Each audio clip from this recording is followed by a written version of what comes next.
Irmãos, boa noite. Vamos abrir, como o presbítero falou, nossas Bíblias em Gênesis capítulo 13. Eu vou. Obrigado, Dal.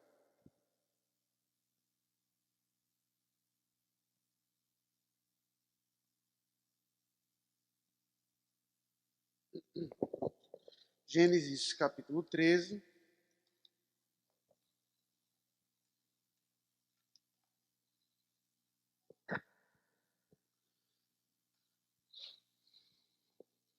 Preste bem atenção na leitura da inerrante palavra do Senhor que nos diz: Saiu, pois, Abrão do Egito para o Neguebe, ele, sua mulher e tudo o que tinha, e Ló com ele. Era Abrão muito rico, possuía gado, prata e ouro.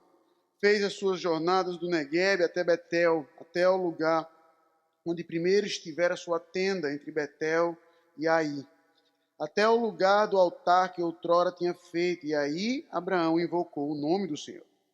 Ló, que ia com Abraão, também tinha rebanhos, gados e tendas, e a terra não podia sustentá-los, para que habitassem juntos, porque eram muitos os seus bens, de sorte que não podiam habitar um na companhia do outro. Houve contenda entre os pastores do gado de Abraão e os pastores do gado de Ló. Nesse tempo, os cananeus e os fariseus habitavam essa terra. Disse Abrão a Ló: Não haja contendas entre mim e ti, entre os meus pastores e os teus pastores, porque somos parentes chegados. Acaso não está diante de ti toda a terra? Peço que te apartes de mim. Se fores para a esquerda, irei para a direita. Se fores para a direita, irei para a esquerda. Levantou Ló os olhos e viu toda a campina do Jordão, que era toda bem regada, antes de haver o Senhor destruído Sodoma e Gomorra, como o jardim do Senhor, como a terra do Egito, como quem vai para Zoar. Então Ló escolheu para si toda a campina do Jordão e partiu para o oriente. Separaram-se um do outro. Habitou Abrão na terra de Canaã e Ló nas cidades da campina, e ia armando as suas tendas até Sodoma. Ora, os homens de Sodoma eram maus, grandes pecadores contra o Senhor. Disse o Senhor a Abrão, depois que Ló se separou dele: Ergue os olhos e olha desde onde estás para o norte, para o sul, para o oriente e para o ocidente. Porque toda essa terra que vês eu te darei, a ti e a tua descendência para sempre. Farei a tua descendência como o pó da terra, de maneira que, se alguém puder contar o pó da terra, então se contará também a tua descendência. Levanta-te, percorre essa terra no seu comprimento e na sua largura, porque eu te darei. E Abrão, mudando as suas tendas, foi habitar nos cavalos de Manre, que estão junto a Hebrom, e levantou ali um altar ao Senhor. Vamos orar? Senhor Deus, que o teu Santo Espírito nos ilumine, ó Pai, para entendermos a tua palavra, para que, mais uma vez, na explicação da tua palavra, possamos ver a glória de Cristo e, admoestados por ela, possamos viver em novidade de vida. Então, ó Santo Espírito, tem misericórdia de nós e abre nosso entendimento. Em Cristo que nós oramos. Amém. Crianças, o texto que nós lemos aqui, ele vai mostrar uma passagem que ela é conhecida e que ela vai ter impacto em dois textos mais à frente. Ou seja, contando com esse, as três narrativas, basicamente, em que Ló aparece, você vai ver Ló em apuros, sendo resgatado pelo seu tio Abrão. Tá? Aqui você vê o momento de por que eles se separaram. O versículo 1 vai dizer que eles eram muito ricos, termina a narrativa, na verdade, do capítulo 12, dizendo que Abraão saiu com riqueza do Egito, e aí você vê que era tanta riqueza que eles tinham, que no versículo 6 vai dizer que a terra não podia sustentá-los. Ou seja, aqui Moisés ele é um pouco vago de propósito, crianças, para mostrar que a quantidade de riqueza, de pastores, de gado que eles tinham era tão grande que a terra não cabia. Ou seja, o lugar em que eles estavam não dava. E isso fez com que eles se desentendessem. Os pastores de Ló começaram a brigar com os pastores de Abraão por conta da riqueza. Então Abraão chama Ló e vai dizer: ó, não haja contenda entre nós por causa disso. Vamos separar. E veja que Abraão deu a prioridade da escolha para Ló, o que está errado. Abraão deveria escolher: olha, como a promessa foi para mim, como eu sou mais velho, como eu sou o seu tio, eu vou ficar aqui. Tu vai para outro lugar. E era o que Ló deveria fazer. Mas você vê que Abraão tem um desprendimento das coisas terrenas e Ló já tem uma prisão. Porque ao invés de ele dizer, não, meu tio, eu estou rico por tua causa. Eu estou rico por tua causa. Vai lá. Ele, não. E escolhe o que visivelmente é o melhor local para pastores, né? Ou seja, o versículo 10 vai dizer que Sodoma naquele tempo era um lugar que se assemelhava ao jardim do Éden, imagina. E aí Ló vai para lá e Abraão continua na terra de Canaã. Logo após isso acontece, quando Ló, vou fazer o versículo 14, quando Ló se separa dele, Deus chama Abraão. E veja que de propósito, crianças, uma coisa até para quando você lê a Bíblia, você já ir treinando para você perceber isso. Veja que Deus usa a expressão que Moisés usa no versículo 10 para Ló. Vai dizer assim, levantou Ló os olhos. E Deus diz o que para Abraão? Ergue os olhos, levanta os olhos, mesma coisa. Só que você vai ver que para Ló há uma limitação. Ele só pode ir para um lado, ele não tem como possuir toda a terra. E Deus promete a Abraão tudo.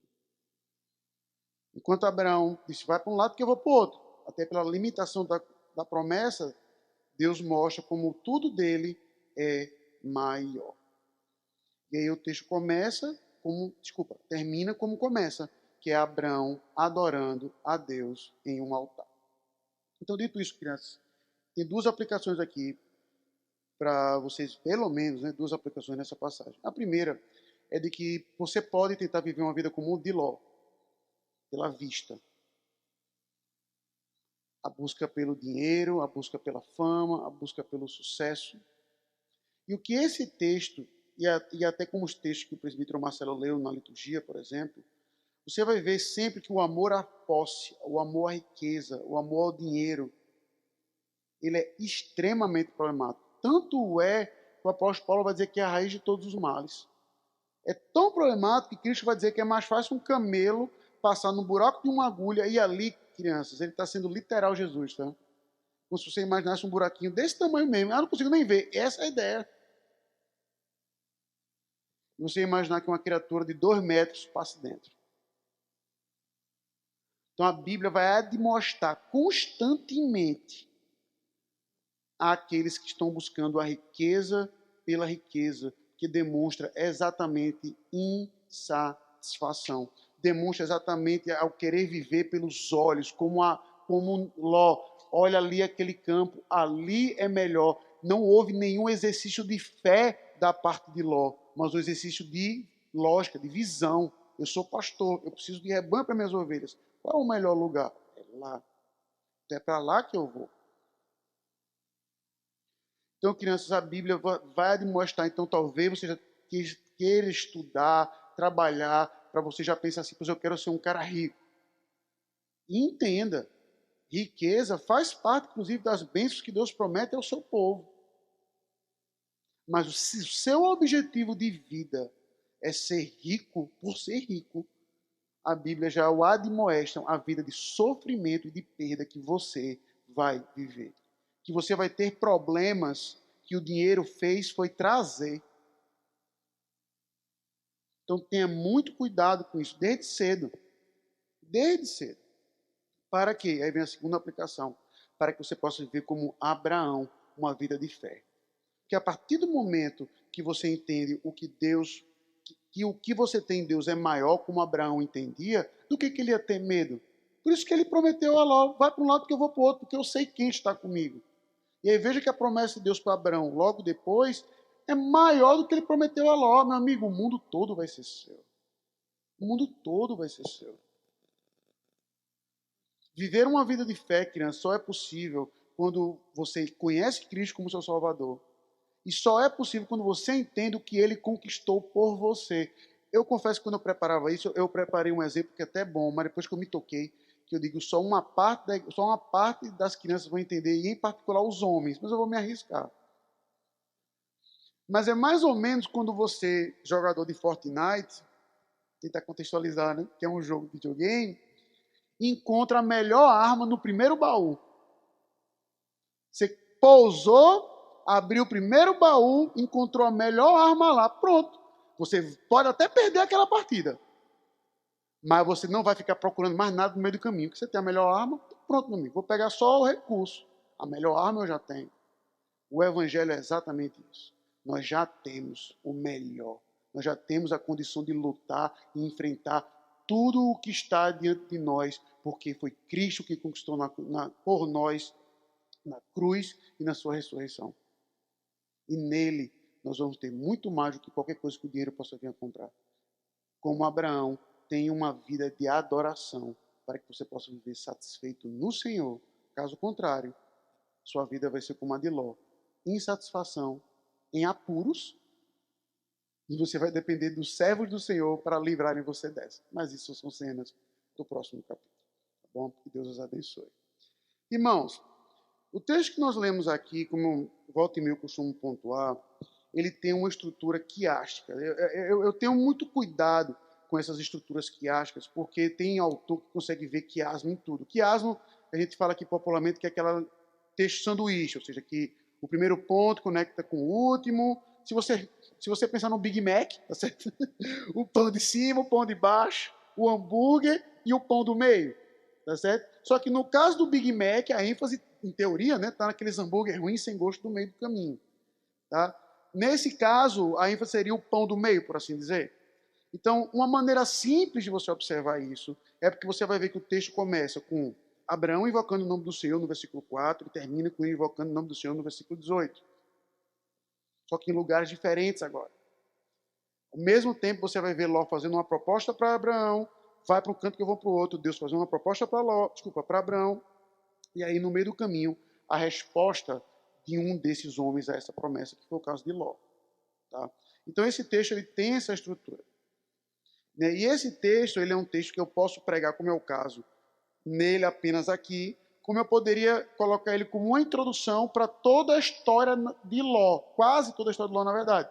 Que aqui vai mostrar o início dos problemas de Ló. Ele viveu por vista, se meteu em apuros logo no capítulo subsequente, em que ele é levado, sequestrado, no meio de uma guerra. E quem é que vai resgatá-lo? Abraão.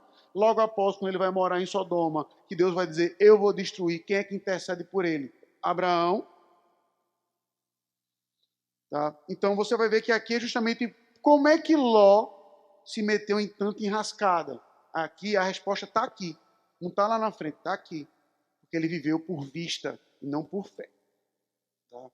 Então, dito isso, o texto vai pontuar o óbvio, que como termina o capítulo 12, Abrão sai rico do Egito. Apesar do Egito ter feito mal a ele no primeiro momento com o tirar da sua esposa, o resultado final foi uma bênção. Abraão saiu rico, tá certo? Com suas posses do Egito. Posses essas que o versículo 2 vai dizer que Abrão era muito rico. E até para demonstrar como a bênção em Abrão era maior que a de Ló, é uma coisa simples, esse texto é sutil. Mas veja, no versículo 2 vai dizer assim, Abrão era muito rico, possuía gado, prata e ouro. Aí quando vai falar da riqueza de Ló, no versículo 5, vai dizer assim, Ló que ia com Abrão também tinha rebanhos, gado e tenda. Veja que não fala em ouro e prata. Certo? Então, ou seja, é uma maneira sutil de demonstrar que Abrão tinha mais, e que a riqueza de Ló era derivada da promessa de Deus para com Abrão, não era mérito de Ló. Então, o texto vai pontuar que Abrão era muito rico, ele seguia sua jornada, mas desde o início, o que o texto vai pontuar, como vai pontuar no versículo 4, que a vida de Abrão era uma vida diante do Senhor. Ele volta para o altar que ele edificou lá no capítulo 12 e adora ao Senhor. Então veja que ele sempre tem uma perspectiva diante de Deus, ou seja, as riquezas não o tornaram independente de Deus, não o tornaram alheios a Deus. Pronto, já tenho tudo. Deus me livrou lá do Egito, agora tenho dinheiro que só a peste. Para que eu preciso de Deus? Não, não. Ele sempre mantém a perspectiva da sua vida como uma vida de adoração. E aí, quando vai falar isso de Abraão, o texto corta e vai falar de Ló. Ló tinha também muito dinheiro, como a consequência disso, de Abraão enriquecendo, enriqueceu também aqueles que estavam com eles, o que é um princípio bíblico, diga-se de passagem.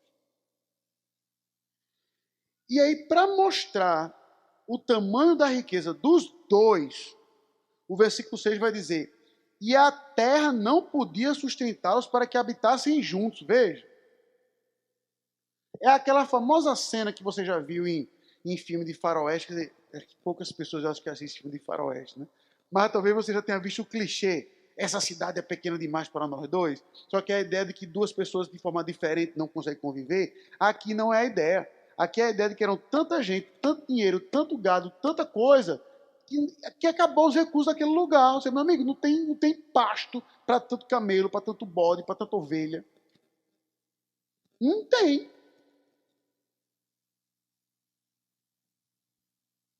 Era grande demais. Aí o 7 vai mostrar a consequência direta disso, meu amigo. Por conta do excesso de riqueza. Então, veja, o problema não foi a escassez, foi o excesso. O problema não aconteceu porque Abraão estava passando necessidade, coitado, Ló, coitado, estava sem dinheiro. Não, foi o contrário. Porque os dois estavam podres de rico. Eles se desentenderam. Os seus funcionários se desentenderam, os seus servos se desentenderam. Começaram a brigar. Tá? Então, Abraão chama Ló e vai dizer: não haja contenda entre mim e ti. A gente não vai brigar por causa de dinheiro. A gente não vai brigar por causa desses recursos. E é aqui nos versículos 8, 9 e 10. Você vai ver dois erros. Um mais grave do que o outro, mas são dois erros. Um, eu já pontuei no sermão passado. Então vou rapidamente relembrar aqui. Abraão não poderia prometer a terra como ele prometeu. Porque uma parte, que era a parte que ele estava ao pé, Deus já tinha prometido a ele. Então ele não poderia dizer: ó, escolhe um lado que eu vou para o outro. Porque Ló poderia dizer: eu quero ficar aqui em Canaã. E Abraão ia dizer: pode ficar. Porque como vai dizer Hebreus 11, ele aguardava a terra que o arquiteto construtor era Deus. Só que o ponto não muda de Abraão ter colocado a possibilidade de escolha de algo que ele não poderia fazer. Esse é o erro pequeno. Qual é o erro grande? Que aí quando Abraão diz isso, e vai dizer, como vai colocar no versículo 9, se tu for para a esquerda, eu vou para a direita. Se tu for para a direita, eu vou para a esquerda. Ou seja, para separar 180 graus um do outro. Ló não deveria ter aceito essa proposta. Como a riqueza de Ló foi uma consequência direta das bênçãos que Deus deu a Abraão, e pelo fato de Abraão ser o tio, ser o mais velho da situação, Ló deveria dizer o quê? Não, meu tio, é o contrário.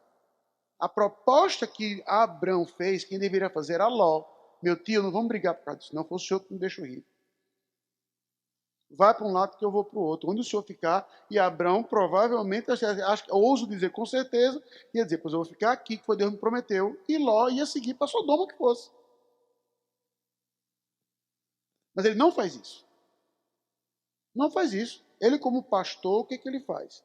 Levantou os olhos, ou seja, provavelmente ele devia estar num morro, e viu toda a Campina do Jordão, que era bem regada. E aí veja que o texto já dá uma informação que a escolha de Ló, em algum tempo, foi uma péssima escolha.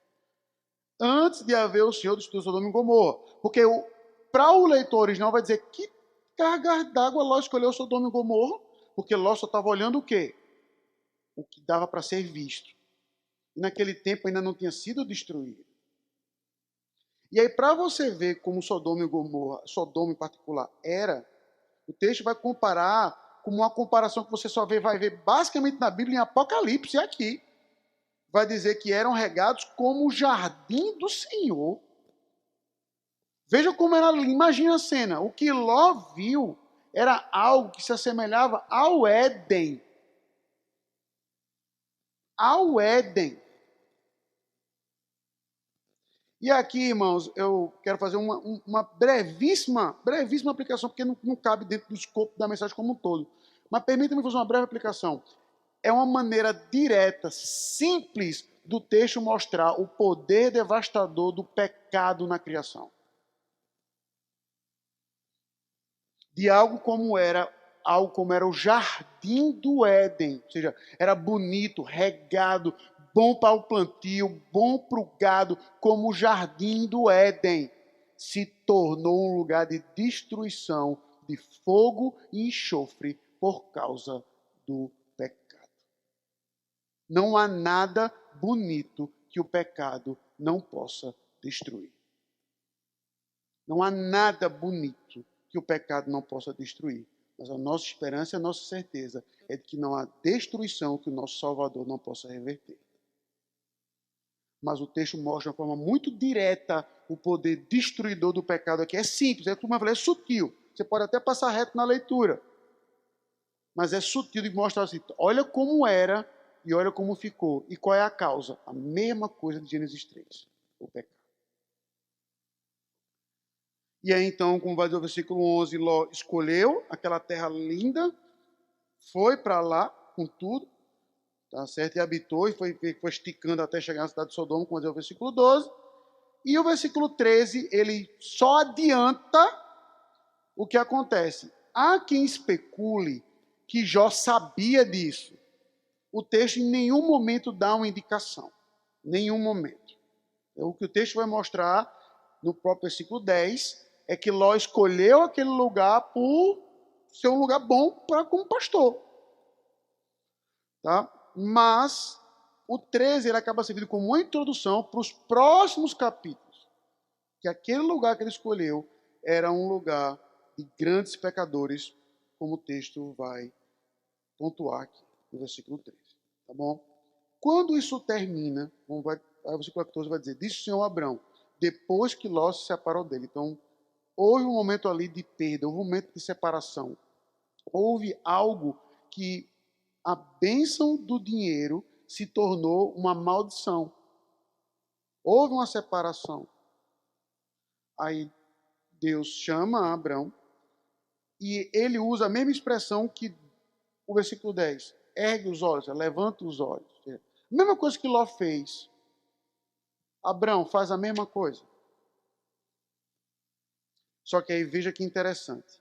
Na promessa que Deus faz, que Abrão faz a Ló, não na promessa, perdão, na proposta que Abrão faz a Ló, é óbvio, ele coloca limitações.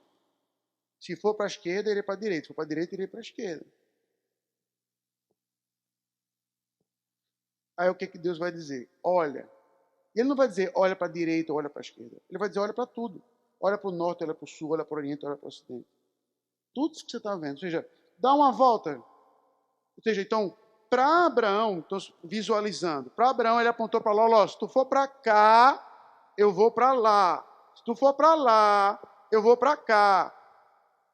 E Deus chegou a Abraão, olha para lá, olha para cá, olha para cima, olha para baixo, dá uma volta, dá um giro onde tu está. Está vendo isso tudo? É teu. Ou seja, a promessa é maior. Ergue os olhos, está vendo isso aqui? É mais. E não se limita a apenas a terra que eu vou lhe dar. Mas a tua descendência vai ser como o pó da terra. Se há alguém que conte o pó, alguém vai conseguir contar a tua descendência também. Ou seja, a promessa que aqui Deus mais uma vez ratifica a Abrão e ela vai ganhando cada vez mais. Veja que a promessa vai cada vez mais aumentando de escopo até chegar no seu auge no capítulo 15. Que deixou de ser apenas uma descendência grande para ser uma descendência numerosa como as areias do mar. E ele anda por isso. Isso aqui é teu. E aí, diferentemente de Ló, ao invés de Abrão, pronto. Já tenho minha aposentadoria. Estou tranquilo. Deus me prometeu, agora ó, sombra e água fresca. Viver de renda. Abrão termina o texto como ele começa, adorando ao Senhor. A maneira e a perspectiva dele manter justamente a vida dele, de não confiar nas bênçãos de Deus, mas no Deus da bênção, como a gente faz o clichê, né, a diferença, é exatamente uma perspectiva de uma vida de adoração. E não, não, está aqui. A maneira de eu estar me lembrando disso é eu viver constantemente adorando este Senhor. Então, irmãos, eu queria fazer duas aplicações. Tá? as mais óbvias, mas as mais necessárias para essa passagem. A viver por vista, a primeira aplicação, e a viver por fé, a segunda aplicação. Veja. Você, no lugar de Ló, o que você faria diferente? Ou seja, vamos supor que você começa a planejar suas férias. Vou planejar minhas férias. E aí eu vou assumir já um contexto de normalidade mundial. Tá certo? Vou planejar minhas férias aqui. Aí vou viajar para onde? Você vai olhar como é que está aquele lugar, né? Por exemplo. Como é que está aquele lugar? É muito frio? É muito quente? É inóspito? Como é a vida? Como é a cotação da moeda? Quanto eu tenho que me preparar? Você vai de acordo com aquilo. Agora vamos mais perto.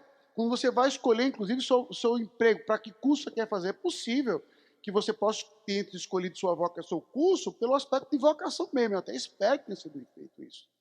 É o que eu quero fazer para a minha vida. Mas, provavelmente, aspectos do tipo, rapaz, aquela área paga bem.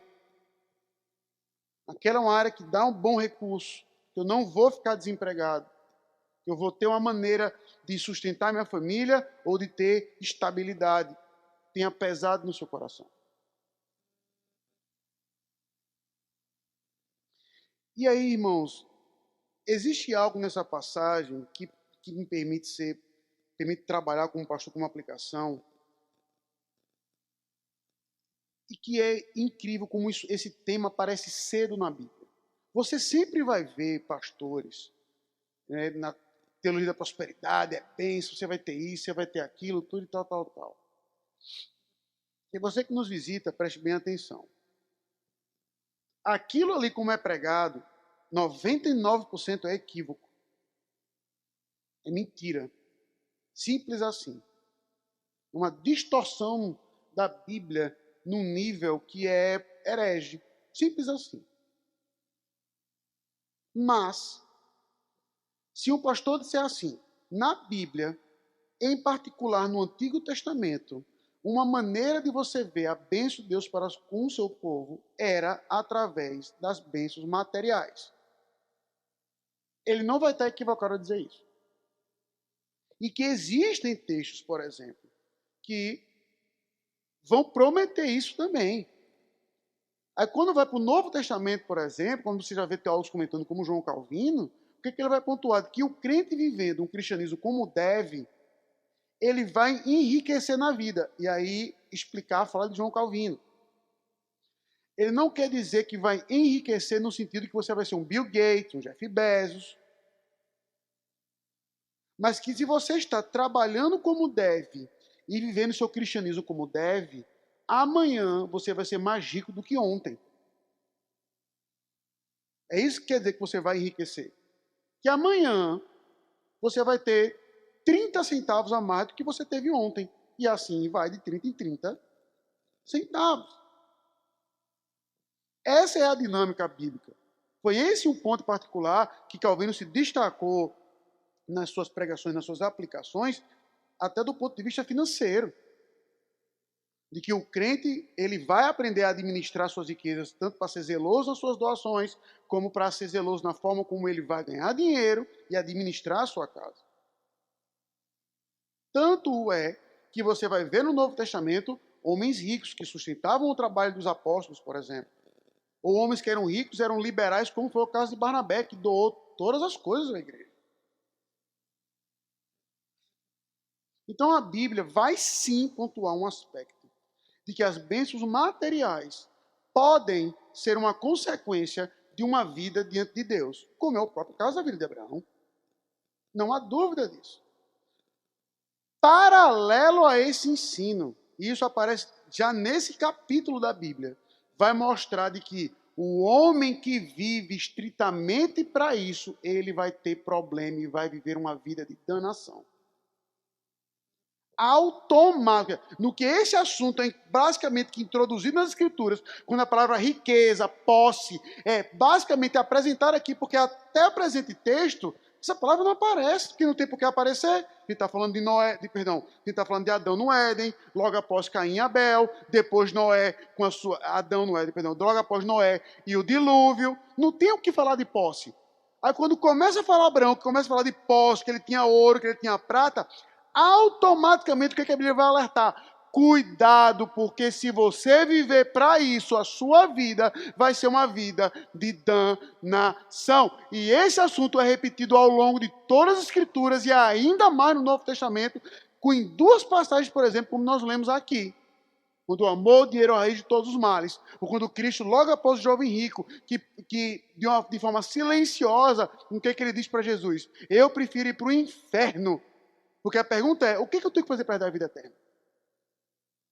O jovem rico fez foi isso. O que eu devo fazer para ter vida eterna? Quando Cristo vai dizer, vai, vende tudo que tem, dá aos pobres, então terás um tesouro no céu, vem, segue-me. O texto vai dizer o quê? Que ele sai triste, porque era dono de muitas propriedades, como Ló, como Abrão.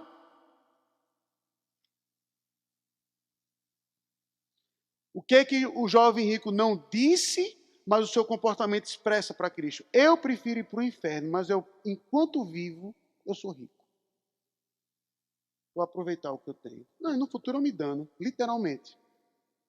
Mas enquanto vivo, vou viver como rei. E aí Cristo vai dizer, tá vendo?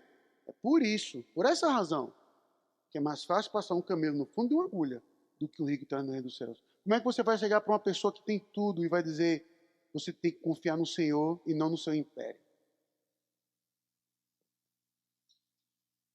Irmãos, a gente vive num contexto que é tal, né, como aconteceu ano passado, e não duvido nada que venha a acontecer de novo, que quando anunciou a crise, o lockdown, o coronavírus, não sei o quê, qual foi o primeiro item que sumiu do supermercado? Foi comida? Papel higiênico.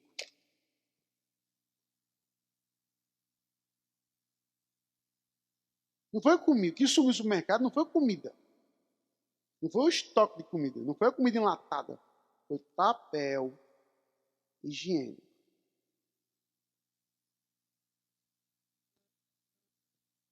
Irmãos, hoje a gente vive.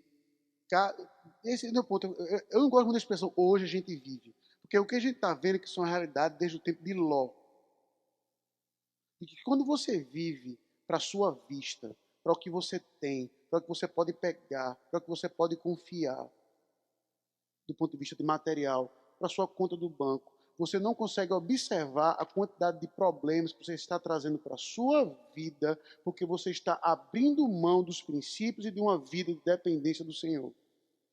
O que você não percebe é que você vai começar a ter problemas que o dinheiro faz é trazer. Ah, meu amigo, como eu tinha um amigo que falava isso.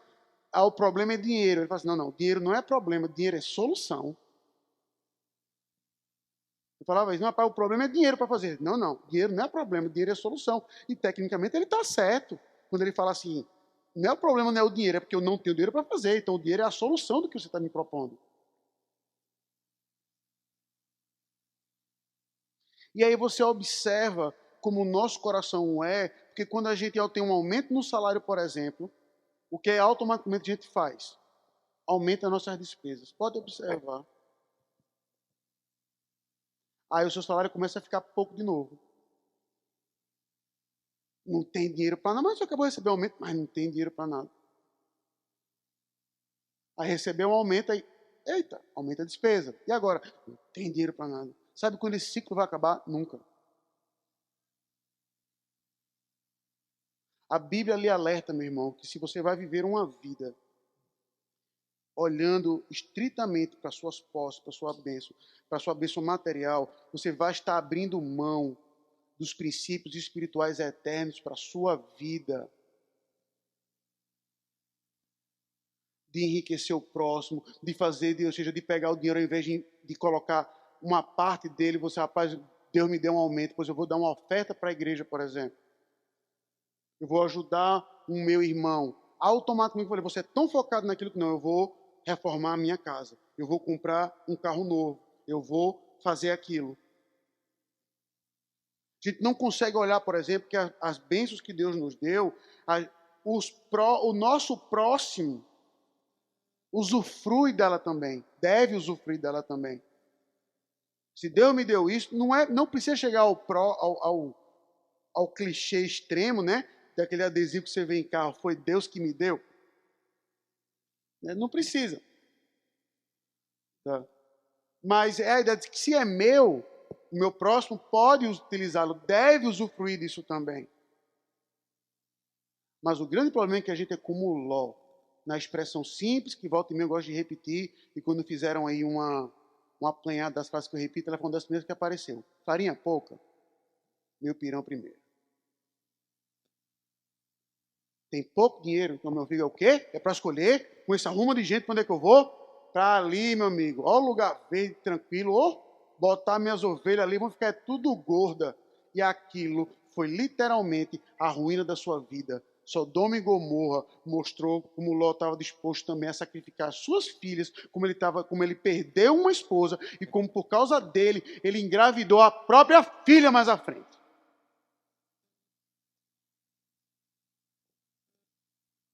A gente não mede os aspectos da bênção que o dinheiro nos traz e a maldição que pode trazer no longo prazo. Ah, eu quero isso, eu quero aquilo.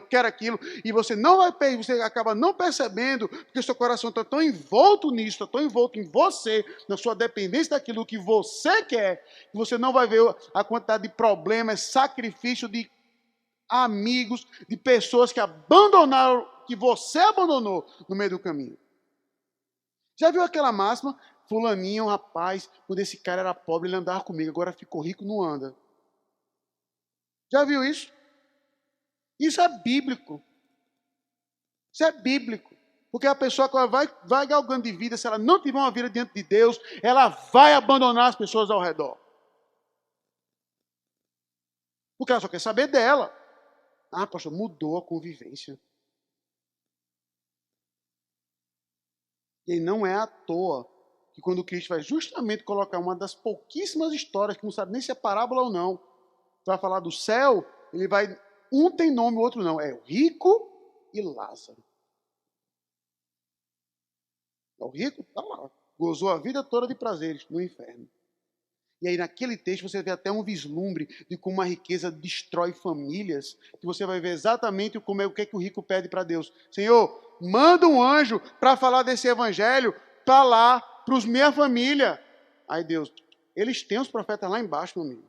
É para você ver como eu não fiz isso, eu não apresentei o evangelho para eles, eu dei riqueza, eu dei tudo, eu dei conforto para eles, mas a vida deles vai ser uma danação junto comigo, porque eu vivi para mim, para as minhas posses. É isso que você quer galgar para a sua vida?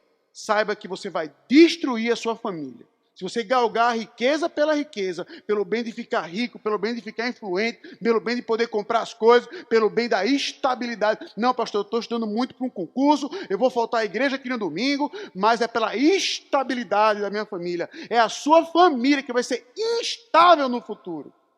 Você vai dar a eles riqueza, casa, passeio na Disney, o que for. Mas se você vive para isso, distantes de Deus, você talvez seja uma pessoa que é o versículo que eu espero poder repetir na minha velhice.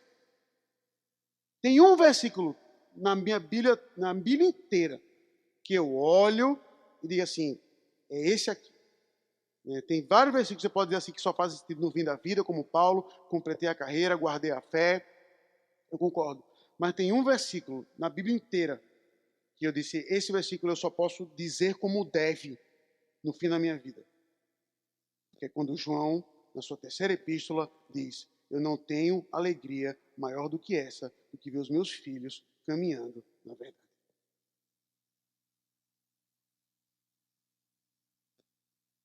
Hoje, os pais ensinam seus filhos a, eu quero que você trabalhe muito pesado para você me sustentar no futuro. E a gente vê a maldição que a riqueza faz. Hoje, a gente vive numa geração que os nossos filhos, aí eu estou generalizando, são altamente preguiçosos. Por quê? Porque tem tudo.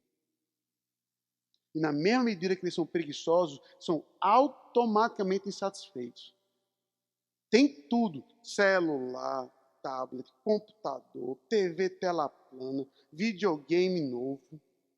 E está sempre reclamando. Está sempre abrindo a geladeira, não tem nada para comer. Está sempre ligando o videogame, não tem nada para jogar. Esse meu celular é muito velho, o celular do meu amigo é melhor.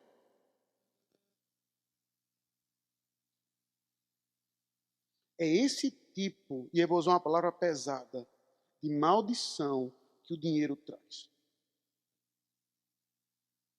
E é por isso que a Bíblia, desde cedo, alerta. Olha o que acontece quando você vai viver para o dinheiro, para o seu conforto, quando você vive de vista. Paralelo a isso, o texto mostra o que é viver de fé. E aí, diferentemente do que vai ser o clichê, pastor, então viver de fé é viver uma vida franciscana. Veja, em que momento o texto vai dizer que Abraão deu a riqueza dele? Nenhum. Zero momento. Zero momento. Separou-se de Ló, ele continuou muito rico. Provavelmente o Jeff Bezos da sua época. O Jeff Bezos do seu tempo. Né? O Elon Musk do seu tempo. Era Abraão. Era Abraão. Tinha ninguém, eu acredito que na Bíblia não tinha ninguém assim. No mundo, naquela época, não tinha ninguém mais rico que ele, não. Só que aí você vai ver, por isso que eu fiquei tentado a avançar um pouco os textos, mas não o fiz. No capítulo subsequente, em que Abraão usa sua riqueza? Para salvar Ló. Ele usa seus servos e coloca todos na linha para entrar numa guerra que ele não tinha nada a ver. Ele poderia muito bem ir para Ló e vai dizer: meu filho, tu foi para aí porque quis, se meteu nessa briga de cachorro grande, agora te rasga. Ele pega exatamente as suas posses, suas riquezas, seus servos, bora lá resgatar o meu sobrinho. Mas aquilo é traíra, Abraão. Ele pegou a terra que era para ser tua. Vamos lá resgatar ele. E usou as suas posses em benefício de um que na nossa vista, não na vista de Abraão, mas na nossa vista, não merecia. Alguém que foi egoísta, alguém que só pensou nele, pois Abraão pegou a riqueza dele, colocou tudo a perder na sua própria vida para resgatar o seu sobrinho no próximo capítulo. Rico. Muito rico. Mas não vivia pela vista, mas vivia de fé. E a maneira linda que o texto vai mostrar isso é que Abraão ele começa e termina o texto adorando diante do altar do Senhor. A única maneira de você viver por fé não é a quantidade de dinheiro que você vai doar à igreja. Não é você pegar tudo, como diz o apóstolo Paulo, né, em 1 Coríntios 13, e doar aos pobres. Mas é se você realmente entende, como Abraão ouviu naquele texto, você já ouviu isso em Cristo, que o que você tem em Cristo é maior do que qualquer coisa nessa terra. Você talvez batalhou anos a fio para comprar sua casa, para comprar seu apartamento, ou então está aí, pastor, eu comprei não, estou pagando ainda. 30 anos pagando um apartamento. Moro lá por empréstimo ainda. Você vai passar uma vida, entre aspas, pagando um apartamento, talvez. É possível. Ouso dizer provável.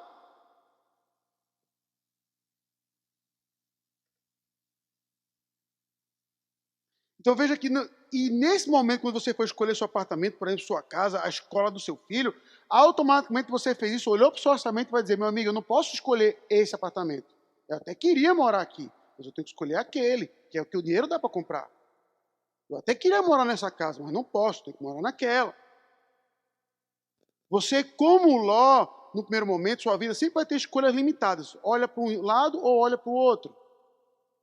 Mas no Evangelho não há limitação. Olha para todos os lados. Um dia isso vai ser seu.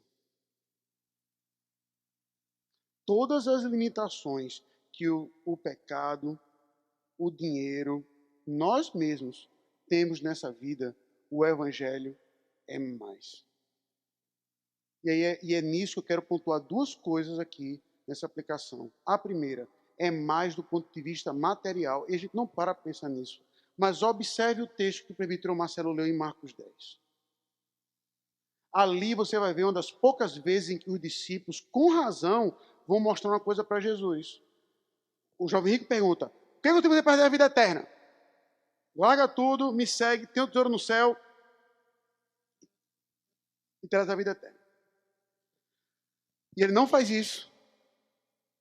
E aí então os discípulos, com razão, dizem assim: mestre, nós abandonamos tudo por tua causa. E está certo. Jesus não disse: larga a rede, vem para mim. Ou seja, Pedro, quando segue Cristo, só para pegar o exemplo de Pedro, ele abre mão do livelihood dele, do ganha-pão. Do ganha-pão dele. Ele era pescador. Se ele está seguindo agora para ser Jesus, meu amigo, meu ganha-pão vai vir desse homem agora. Eu não tenho mais o que sustentar nem a mim, nem a minha família. E Deus nunca deixou faltar nada para ele. Aí Pedro, ali os apóstolos perguntam: a gente abandonou tudo por tua causa. Aí Jesus diz a resposta: não há quem tenha abandonado pai, mãe, filhos, filhas, casa, nessa vida, que não ganhe o cêntuplo nesta vida. É isso que o texto vai dizer. Nesta vida. Que não ganhe o centro. Eita, pastor, o senhor está quase me levando para a teoria da prosperidade. Se eu abro mão disso, eu vou ganhar 100. Se eu abro mão de uma casa, eu vou ganhar 100. Pode estar aqui a chave da minha casa. Quem quer? Né? Poderia fazer, deposita aqui a chave do seu carro. Se eu fosse esperto, eu fazia isso. Pois deposite aqui a chave do seu carro com a chance de ganhar 100. Só que é óbvio que o texto não está dizendo isso. O que o texto está querendo mostrar que está dizendo é que, a partir do momento que você entende que você vive pela fé, se você entende que o que você tem no Evangelho, meu amigo, é maior, a sua casa é a casa do próximo. É textos como esse, que o pessoal aí fora erroneamente bota errado nisso, vai dizer que Jesus é comunista. Que me dá uma agonia danada quando eu leio isso. Porque ignora o fato que Cristo está demonstrando ali que não, é a sua propriedade. Só que a sua propriedade vai estar a serviço. Você não vai ter apego a ela, mas aquilo é seu. Você vai ter. E aí não precisa nem de grego ou hebraico para ir além na interpretação da passagem. Quando eu vivo pelo Evangelho, eu entendo que eu estou na companhia de irmãos. O que eu vivo no Evangelho é que eu entendo que as provações que eu sei que eu vou ter nessa vida, eu não vou ter no além. Que as limitações de comida, espaço que eu tenho aqui, na glória, como é que o texto vai dizer? Nós vamos morar em mansões celestes. Esse conceito é até interessante, porque naquele contexto não existia mansão como tem hoje.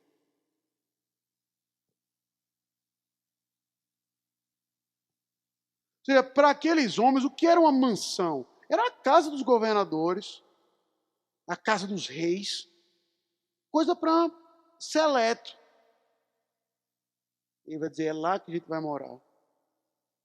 Então, se Deus nos deu o privilégio de termos recursos nessa vida, não viva para si, mas na confiança de Deus que o próximo usufrui disso também.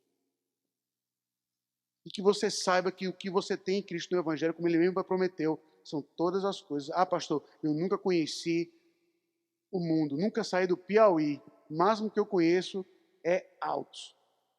É possível, eu conheci uma pessoa assim. Só conheço até Altos, pastor. Tudo bem, no Evangelho, e eu não duvido disso, irmãos, eu não duvido disso. Pode parecer um pouco exagerado o que eu vou dizer. Mas eu não duvido nem um pouquinho que a gente venha conhecer Marte. Falam-se tanto em colonização da Lua, pois eu acredito nisso. Não que a gente vá morar lá, acho até que pode ser. Mas se existe a capacidade da tecnologia para chegar lá hoje, e na glória eterna vai ser tudo de uma forma boa e perfeita, pois fique tranquilo. Na glória, você vai conhecer a Lua. Já parou para pensar nisso? A Lua. Qualquer lugar do mundo. Algo que hoje limitações de dinheiro não vão deixar, mas no Evangelho vai abrir. que me leva à segunda e último aspecto dessa aplicação. O que a gente tem espiritualmente é maior que qualquer dinheiro possa vir a pagar. Olhe para as nações mais ricas do mundo e automaticamente olhe para um outro dado do lado. Maior índice de suicídio. Pode observar. A pessoa fala, a Suécia. Pois olhe do lado na Suécia, assim, índice de suicídio na Suécia. Noruega. Todos os países ricos. Pessoas estáveis. Eu vou mudar para a Suécia, porque é lá que o professor ganha 50 mil por mês. Deus abençoe. E espero que você não se mate.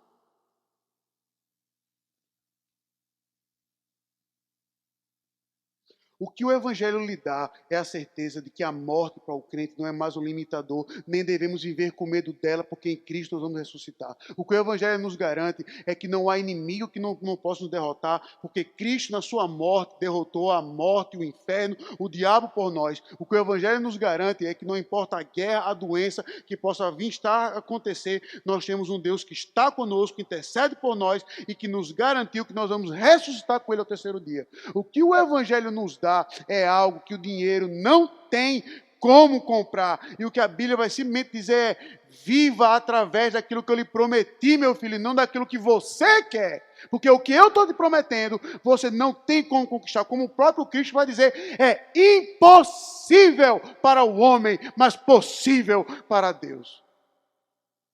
Não tem como. Agora, se a gente vive na dependência do Senhor, entendendo, está aqui as promessas do Evangelho para a minha vida, de que eu tenho um Salvador comigo todo o tempo, que eu tenho um Consolador, que eu tenho um Pai que está presente em toda a situação, que eu tenho um pastor para andar em meio ao vale da sombra da morte, que eu tenho uma casa me esperando na glória eterna, que eu tenho os meus irmãos. Ou seja, o que a gente tem no Evangelho, veja o contraste. O que você, talvez no seu pecado, tenha aberto mão de amizades, de companhias por causa do dinheiro, o Evangelho vai agregar ainda mais irmãos e pessoas que nós conhecemos nessa vida e no além. É exatamente o contraste. Não a perda, o agregar. A gente tem mais irmãos, mais recursos. O que nós temos no Evangelho é maior do que tudo. E a minha pergunta para você, se bater nas costas a semana toda é: por que isso não é suficiente? Porque a certeza que seu salário aumentou R$100 lhe anima mais do que tudo isso que foi dito agora. Porque nós somos como Ló e não como Abraão. A gente quer a vista. A gente quer o campo verde. A gente quer a estabilidade. A gente quer a casa, o carro. E não é satisfeito com o que o Senhor nos deu. Termino citando um texto bíblico que eu tenho citado para mim mesmo em vários momentos, e em que eu tenho ficado triste ou qualquer coisa do tipo. Permita-me concluir com esse texto de 1 Coríntios capítulo 15, eu vou ler e vou orar. O que o Evangelho nos proporciona é algo que você vai ver hoje cada vez mais as pessoas querendo viver muito, independente de quê. Mas 1 Coríntios 15, 19 diz: se a nossa esperança em Cristo se limita apenas a esta vida, somos os mais infelizes de todos os outros. O que o Evangelho nos dá é uma esperança tão que nem a morte acaba a nossa esperança. Já parou para pensar nisso?